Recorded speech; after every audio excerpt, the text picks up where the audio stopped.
주제 나눠보도록 하겠습니다. 제가 먼저 선정해 보겠습니다. 과거를 통해 새해를 바라보는 삶과 신앙이 됩시다. 과거를 통해 새해를 바라보는 삶과 신앙이 됩시다. 과거를 통찰해보고 미래를 설계해 나갑시다. 과거를 통찰해보고 미래를 설계해 나갑시다. 네, 오늘 말씀의 유지가 되겠습니다. 먼저 23년도 마지막 주일 예배를 드리는 성도님들의 평상시 일상의 삶과 2024년도의 삶의 교육과 목적 위에 형통함의 손길이 충만해지기를 예수님의 이름으로 축원합니다. 12월 마지막 주일이고 2023년도 마지막 날이기도 합니다. 전년도 봤더니 전년도는 토요일이 송구영시였더라고요. 그런 예배 끝나고 바로 또 주일 예배를 드렸던 기억을 벌써 기억을 했는데 벌써 한 해가 훅 하고 지나갔습니다.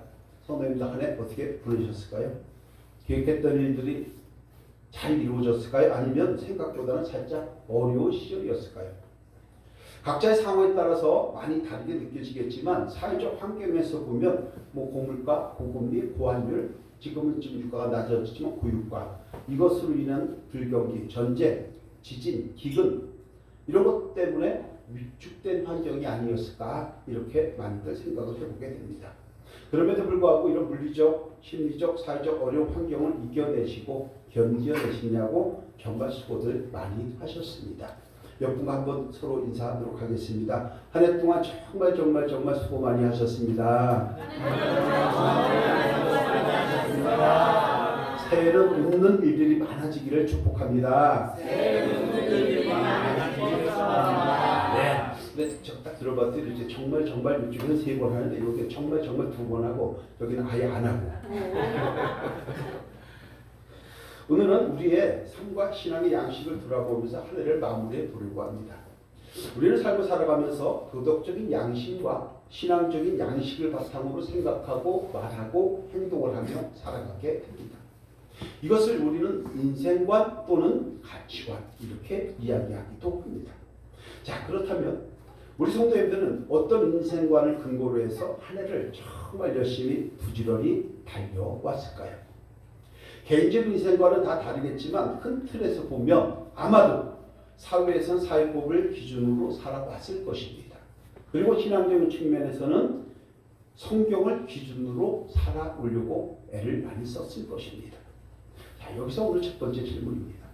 삶의 현장에서 개인의 인생관이나 사회법이라고 하는 것이 성경의 말씀과 서로 충돌이 됐을 때 한 해 동안 어떤 것을 기준으로 삼고 달려왔을까요? 신앙인은요, 개인의 인생관이나 가치관보다 성경 말씀을 최우선으로 해야 하는 것입니다. 왜냐하면 사람의 지식과 도덕과 존재의 근원은 추적해서 위로 올라가면 결국은 하나님으로부터 모든 것이 시작이 되었기 때문에 우리는 성경의 법, 하나님의 말씀의 법을 최우선으로 놓을 때 그 삶이 복된 인생이 될 수 있게 되는 것입니다. 이것을 신본주의라고 하고 하나님 중심이라고 하고 말씀 중심이라고 하고 교회 중심이라고 우리는 이야기를 하는 것입니다. 그런데 문제가 있습니다. 이것을 모르는 신앙인은 거의 없다는 것입니다. 다 알고 있다는 것이죠. 그런데도 자기의 인생관과 신앙의 가르침이 서로 충돌하게 될 때 말씀 중심으로 해야 된다는 것을 정답이라고 하는 것을 알고 있으면서도 나 중심으로 하는 오답을 선택하게 된다는 것입니다. 이것이 가장 큰 문제인 것이죠. 여러분, 우리는 성경 말씀을 최우선으로 선택하고 제일 상위 개념으로 놓고 인생을 살아가는 하나님의 자녀들이 된 줄로 믿습니다. 그래서 신앙생활을 한다는 것은 무엇이냐? 성도의 삶을 산다는 것은 무엇이냐? 지식과 경험으로 만들어진 나라고 하는 옛사람을 말씀의 기준으로 새롭게 바꿔가는 과정이라고 우리가 정의할 수 있게 되는 것입니다. 이것을 신학적으로는 성화의 과정 이렇게 알고 계시죠. 이것을 잘 설명하고 있는 말씀이 바로 고린도후서 5장 17절 말씀입니다. 우리 함께 해보도록 하겠습니다. 시작. 그런즉 누구든지 그리스도 안에 있으면 새로운 피조물이라 이전 것은 지나갔을 때 보라 이제 새 것이 되었도다. 성도 여러분, 하나님께서 왜 우리에게 우리의 생각과 경험과 지식을 기준으로 인생을 살지 말고 성경 말씀을 기준으로 살아가라고 권면하고 있을까요? 왜냐하면요, 성경에는 세 가지의 강력한 에너지가 발산되기 때문입니다. 첫 번째는 뭐냐면 안경의 능력이라는 것이에요. 우리가 책을 볼 때 또는 운전할 때 앞이 잘 안 보이면 돋보기를 찾고 안경을 찾습니다. 그러면 그 돋보기와 안경을 통해서 세상을 바라볼 수 있게 됩니다.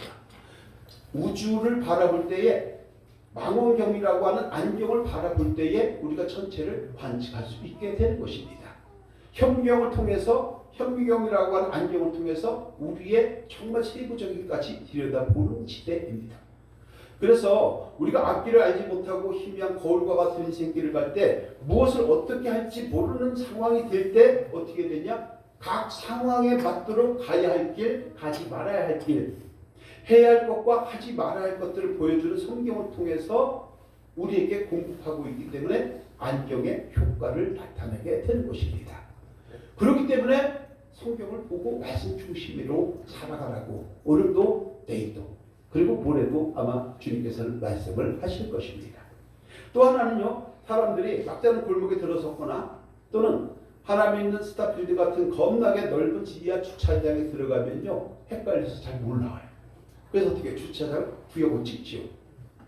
이것은 무슨 얘기냐면 그 주차장의 구역 표시를 보고 빠져나와야 하는 것처럼 물에 빠지게 되면 밧줄을 잡고 빠져나와야 하는 것처럼 인생의 미로에 딱 갇혀 있을 때 성경은 미로에서 빠져나올 수 있는 역할을 하기 때문에 밧줄의 힘이 있다고 이야기를 하는 것입니다.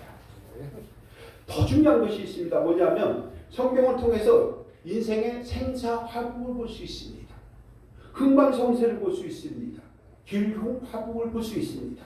그래서 그러한 지혜와 지식을 총명을 배우지 않으면 이렇게 하면 내가 힘들 것이고 이렇게 하면 삶이 풀릴 것이고 이리 가면 복된 길이 될 것이고 저리 가면 망하는 길이 될 것이라고 하는 것을 성경에서 다 말씀을 하고 있기 때문에 그것을 배우고 삶에 적용해야 한다는 것입니다. 이것을 학습이라고 얘기하고 성경은 학교와 같다라고 얘기를 하는 것입니다.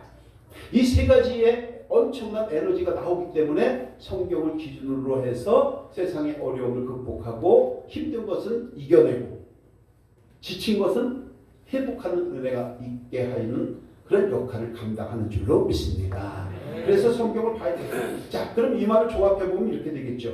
이리 가도 성경, 저리 가도 성경, 요리 봐도 성경, 저리 봐도 성경, 돌아가도 성경. 그렇죠? 그래서 결국 성경이 답이다라고 결론이 나올 수밖에 없게 되는 것입니다. 여러분 삶의 모든 경우의 수가 다 성경에 있기 때문에 인생의 답은 성경에 있습니다. 그렇기 때문에 성경 말씀을 기준으로 세상을 살아간다면 적어도 시행착오는 줄어들게 된다는 것을 인식하시고 한 해를 잘 마무리하면서 성경을 기준으로 살아가는 저와 여러분 되시기를 주님의 이름으로 축원합니다. 그래서 하나님께서 성경을 통해서 삶에 적극 개입하시는 거예요. 그래서 말씀이 능력이라고 그러는 거예요. 십자가의 보혈의 능력, 말씀이 하나님이라고 하는 것입니다. 만약에 아니라고 한다면, 그래서 목사님 그건 아니죠? 라고 반론을 제기하고 싶다면 제가 하나 물어보겠습니다. 인생이 자기 뜻대로 되었나요? 인생이 내 뜻대로 되던가요? 절대 아닙니다. 그래서 잠언서 16장 9절에 성경은 이렇게 기록을 하면서 우리에게 말씀을 하는 것이죠. 함께 합니다. 시작. 사람이 마음으로 자기의 길을 계획할지라도 그의 걸음을 인도하시는 것은 하나님이시라. 내 뜻대로 안 되는 게 인생입니다. 내 뜻대로 안 되기 때문에 저와 여러분들은 축복된 자요 보석의 하나님의 자녀가 된 줄로 믿습니다. 자기 뜻대로 다 되보세요. 지금도 자기 뜻대로 놀러가 있겠죠. 해맞이로 갔겠죠. 그런데 내 뜻대로 안 되니까 우리는 주님을 만나는 거예요. 주님을 만났기 때문에 삶의 소망이 있는 거예요. 삶의 소망이 있기 때문에 오늘도 예배를 드리고 주님을 찬양하고 경배하고 그리고 말씀을 사모하는 가운데 앉아 있는 줄로 믿습니다. 이것을 우리는 신앙이라고 하는 것입니다. 여러분, 그래서 하나님께서는 사람의 발걸음을 인도하시는데 어떻게 하시냐면 세 가지를 방법을 합니다. 첫째는 과거를 통찰하게 해서 미래를 설계하도록 우리를 이끌어가고 계신다는 겁니다. 그래서 과거의 각종 사건, 사회 환경, 천재 지병 이런 것들을 살펴가면서 너가 인생을 한 해 동안 살아왔을 때 어떻게 살아왔는지 그렇게 했을 때 네가 잘 됐냐? 이렇게 했을 때 너 어땠냐? 물어보는 거죠. 저 사람이 그런 삶을 살아갔고 그렇게 살다 보니까 형편없이 살고 있지 않느냐? 그 사람이 이런 사건을 일으켰고 이런 사건 속에서 사회 환경이 얼마나 힘들었는지 너 생각하느냐? 라고 하는 것들을 과거를 통찰한다고 이 얘기를 하는 것입니다. 이런 통찰을 해서 나는 그러지 말아야지. 우리 가정은 그러지 말아야지. 우리 교회는 그러지 말아야지. 내가 사업은 그렇게 하지 말아야지. 목적이 선하다고 과정이 모두 정당화되는 것은 아니니까 발휘해야지 라고 하는 생각들을 가지게 된다는 것입니다. 또 한 가지는 뭐냐면요. 하나님은 사람과 영적인 존재 천사를 다 사용한다는 거예요. 사람에게 직접 하는 사람이 있고 사람을 통해서 하는 경우도 있고 영적인 존재를 우리가 깨달음을 주시는 수단과 무수단을 다 사용하는 것이 하나님의 섭리의 손길이라고 성경은 말씀을 합니다.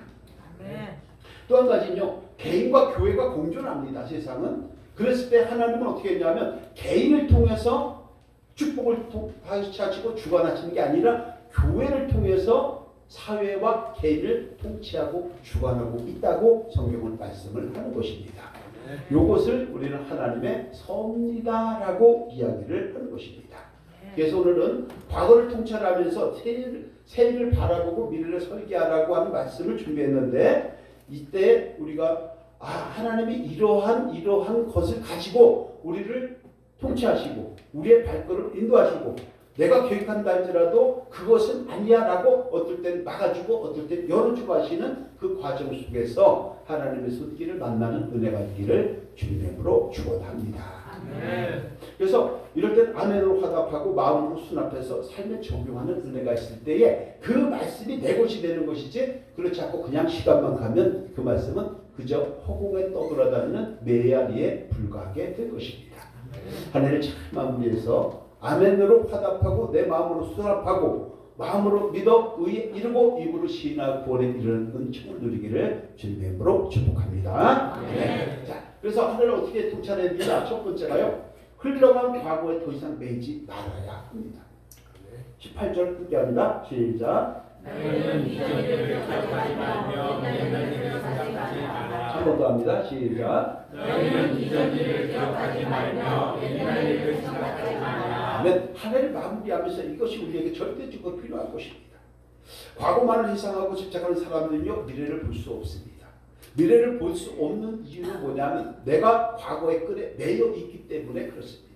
우리의 의식은 의식과 전의식과 무의식이 있습니다.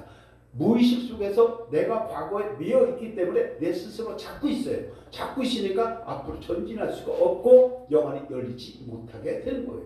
그럼 결국 내년에도 올해처럼 과거에 매여 산다면 과거의 일 때문에 실패자를 맞을 수밖에 없게 되는 것입니다. 과거 재앙적으로 살기 때문에 부정적인 경향이 많습니다. 피동적입니다.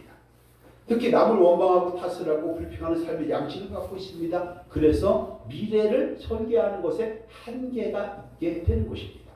이것을 전문용어로는 인지상죄 이렇게 얘기를 합니다. 여러분, 구약시대에 사람들이 광야 생활에 지쳐있을 때에 바로 앞에 있는 가나안 땅을 바라보지 못했습니다.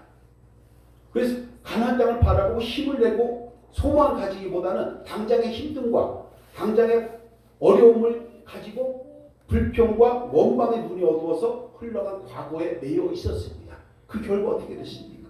여호수아와 갈렙만 그리고 이세들만 가나안 땅에 들어가고 나머지는 모두 광야에서 인생을 마칠 수밖에 없었던 것을 기억을 할 것입니다.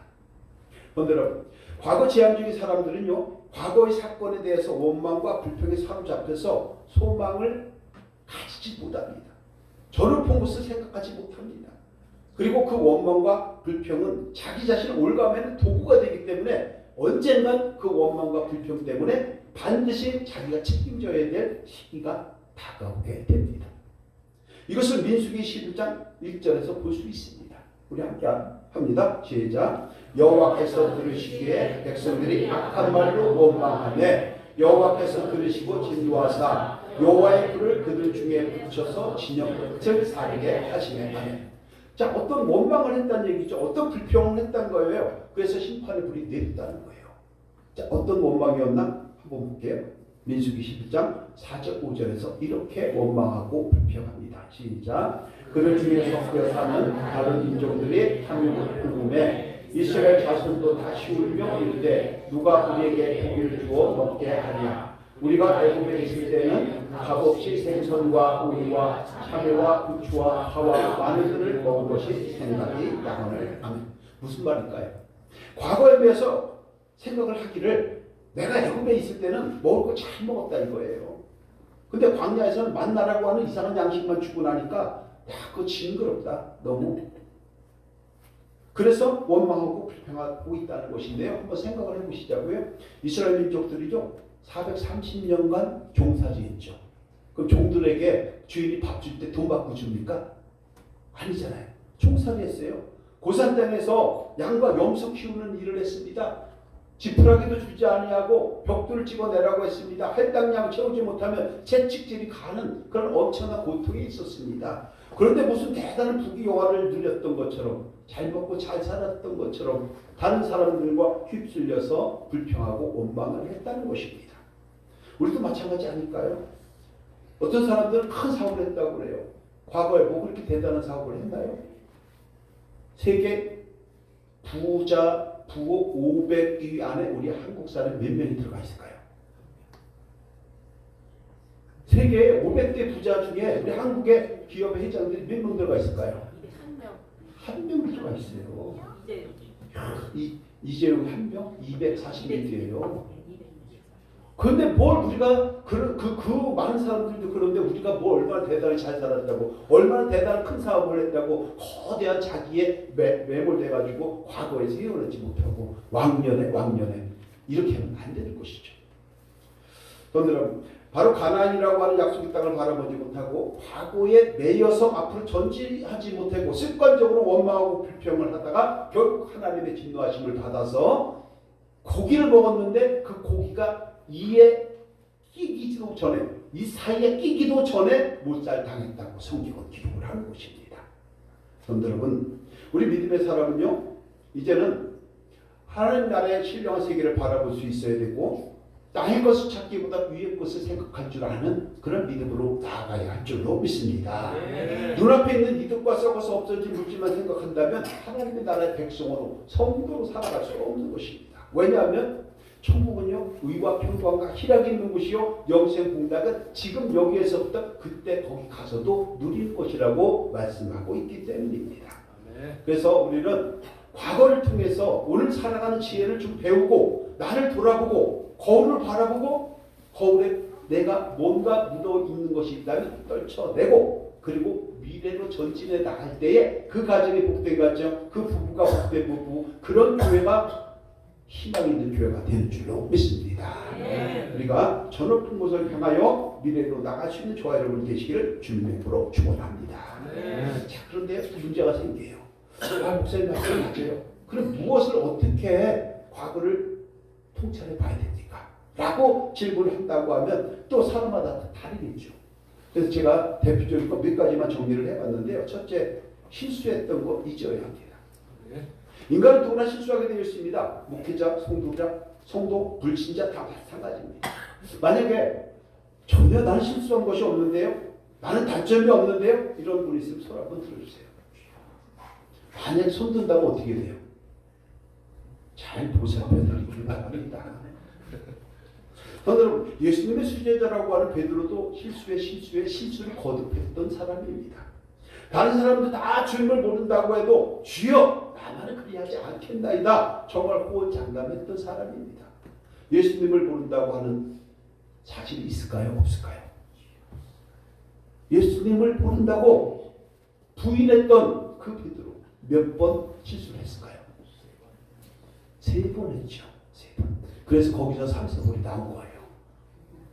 또 어디 가서 진짜인 줄 알고 또 그렇게 얘기하지 마시고. 그렇죠? 예수님께서 베드로가 3번을 부인했단 말이에요. 그래서 3번을 다시 회복시켜 주시는 내 양을 치라 했던 것을 기억을 해야 합니다. 그래서 3-4번이 거기서 나왔다가 유래를 했는데 유래가 됐다고 했는데 또 어디 가서 똑같이 얘기하지 말라는 얘기를 지금 하는 거예요. 그러면 그 목사님 되게 형편없다 그럴 거 아닙니까? 그런데 여러분 우리는요 베드로보다 얼마든지 더 큰 실수할 수 있고 더 비굴해질 수 있습니다. 장점도 많지만 단점 만만치 않게 가지고 있습니다. 잘한 것도 많지만 잘못한 것도 많습니다. 그렇기 때문에 우리는 이것을 인정하고 실수했던 것에 매몰되어서 앞으로 전일하지 못하는 어리석음에서 벗어나고 가지고 실수했어. 인정하고 다시 하지 않도록. 그래서 그 가정이, 그 사업장이, 그 교회가 다시 회복될 수 있는데 내가 그런 마음을 가지고 다짐을 하고 새해를 설계하도록 하는 그러한 주일 아침 되기를 주님의 이름으로 축원합니다. 실수한 것 있습니다. 잊어버리고 실수를 통해서 한 걸음 더 성숙하고 성장해 나가는 우리 모두가 되기를 주님의 이름으로 축원합니다. 또 두 번째가 제가 한번 정리를 해봤는데 불편했던 것 있습니다. 상처를 주거나 받은 것도 있습니다. 마음이 아팠던 것도 있습니다. 이것도 이제는 좀 정리해서 마음 한 구석에 잘 정리해 놓고 그리고 다시 앞으로 전진해 나가야 한다는 것입니다. 세상 살다 보면 본의 아니게 다른 사람들에게 상처 주기도 하고 아픈 상처 받기도 합니다. 아무 의미 없이 한 말이 상대를 힘들게도 하고 상대가 무심코 한 말에 내 마음이 불편해지기도 합니다. 그래서 칼로 난 상처는 아물지만 말로 난 상처는 아물지 않는다고 얘기를 하기도 합니다. 여러분 이제 혹여라도 다른 사람에게 내가 상처를 준 것이 있는지, 혹시 어떤 오해가 있었던 것은 없는지, 비방과 핍박과 모략과 중상과 저주와 악담을 통해서 내 마음이 괴로웠던 것은 없는지 생각하고 돌아보고 마무리하고 그래서 새해를 설계해 나갈 때에 저 여러분들의 삶은 은혜가 넘치는 삶이 열려지게 되는 것입니다. 이런 은혜를 누리시기를 주님의 이름으로 축원합니다. 이것이 바로 과거를 통찰하고 새해를 바라보는 그리고 미래를 설계하는 우리의 삶의 양식이 되어야 하는 것입니다. 여러분, 예수님께서는 우리의 과거를 잊고 상처를 이겨내고 다시 시작하라고 십자가를 지신 줄로 믿습니다. 그 십자가가 결코 헛된 십자가가 되지 아니하도록, 그리고 그 십자가가 나만을 위한 십자가가 아니라 하나님이 택하시 주신 백성의 너와 나의 공통적인 십자가라고 하는 것. 내가 그토록 미워하고 내가 그토록 증오했던 그 사람도 하나님의 백성이라고 하면 그 사람을 위해서 주님께서 십자가를 쳤다는 것을 기억하시고 사람의 생각, 감정보다는 하나님의 말씀에 순종함으로 복과 은혜를 누리는 저와 여러분 되시기를 주님의 이름으로 축원합니다. 자, 세 번째가요. 뭘 있냐면 잘했던 것, 성공했던 것, 칭찬받은 것, 인정받은 것, 그것도 이제는 정리를 해야 합니다. 사람이 성공을 한 것을 잊어버리지 않으면요 전진할 수가 없습니다. 더 큰 성취를 얻을 수가 없게 됩니다. 자만하게 되기 때문에, 그 자리에 안주하기 때문에. 그래서 일이 안 풀리고 힘든다고 할 때에 여러 가지 조건이 있다고 그랬잖아요. 맨날 생각만 하는 사람 절대 성공할 수 없습니다. 생각을 안 하는 사람 성공 못합니다. 그렇잖아요. 욕심 부리는 사람 성공 못합니다. 그리고 오늘처럼 항상 그만하면 됐지라고 안주하는 사람 앞으로 절대 도전하지 못합니다. 이런 것들 우리가 살펴야 하는 것이죠. 성도 여러분, 뉴스를 보다 보면 한때 성공을 했다가 오늘 한 방에 훅 하고 날아가서 실패하는 경우 있습니다. 우리 한국에도 이번에 일이 있었죠. 세계 도급순위 16위, 17위라고 하는 그 T그룹 정말 워크아웃 들어가고 그렇게 되지 않습니까? 뻥뻥 나가 떨어지는 그런 시대입니다. 성도 여러분, 그래서 나온 말이 뭐냐면 추락하는 것은 날개가 없다. 이렇게 얘기를 하는 것이죠.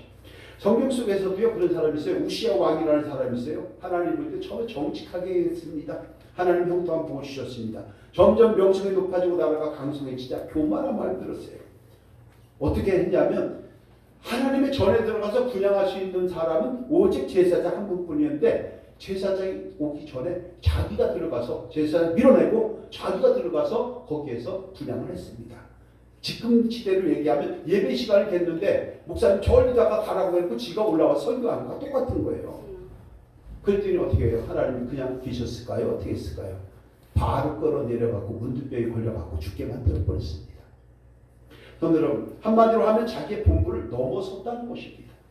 우리도 마찬가지입니다. 가정이든 직장이든 공동체이든 교회든 각각에게 주어진 본분을 잘 지켜야 합니다.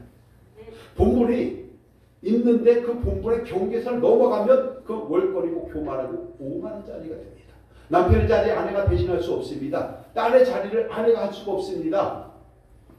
그런데 어떤 가정을 보면 그거 구분이 안 가요. 구분이.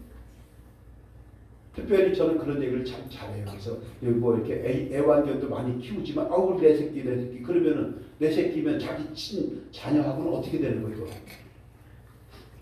촌수가 막 헷갈리기 시작하는 거예요. 그리고 우리가 이런 거 잘 살펴야 돼요. 그냥 개인적으로 다 이렇게 하시는 건 좋지만 그렇잖아요. 오늘은 우시아 왕이 월권적 행위를 통해서 교만과 오만한 자리에 있다가 한 방에 훅 하고 날아갔습니다.